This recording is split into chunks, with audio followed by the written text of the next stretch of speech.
மீண்டும் ஒரு வீடியோ பதிவினூடாக உங்களை சந்திப்பதிலே பெருமகிழ்ச்சி. நம் அனைவர் மீதும் எல்லாம் வல்ல இறைவனின் சாந்தியும் சமாதானமும் உண்டாவதாக. இன்றைய இந்த காணொலியிலே ஒரு முக்கியமான ஒரு விடயத்தை உங்களோடு பகிர்ந்து கொள்வதற்காக இந்த காணொலியை நான் தயாரிக்கின்றேன். குறிப்பாக உங்களுக்கு தெரியும், நாம் ஒவ்வொருவரும் அன்றாடம் எங்களுடைய வாழ்க்கையிலே சமூகத்தோடு நாங்கள் பின்னி பிணைந்து வாழ்வதற்காக எங்களுடைய நடை, உடை, பாவனை, வாழ்க்கை முறைகள் அனைத்தையுமே ஒரு நேர்த்தியானதாக அமைய வேண்டும் என்றுதான் நாம் எல்லோரும் விரும்புவோம்.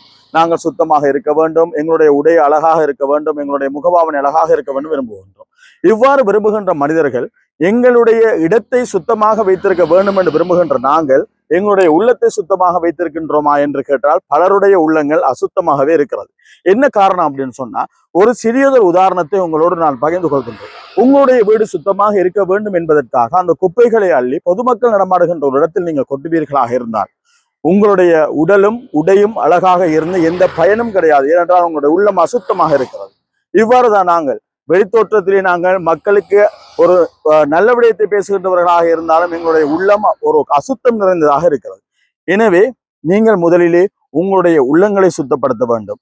நாங்கள் எதை நலவாக நினைக்கின்றோமோ அதை பிற சகோதரர்களுக்கு நலவாக நினைக்க வேண்டும். எதை எங்களுக்கு தீங்காக நாங்கள் நினைக்கின்றோமோ அதே பிற சகோதரருக்கு ஏற்படாதவாறு நாங்கள் நடந்து கொள்ள வேண்டும்.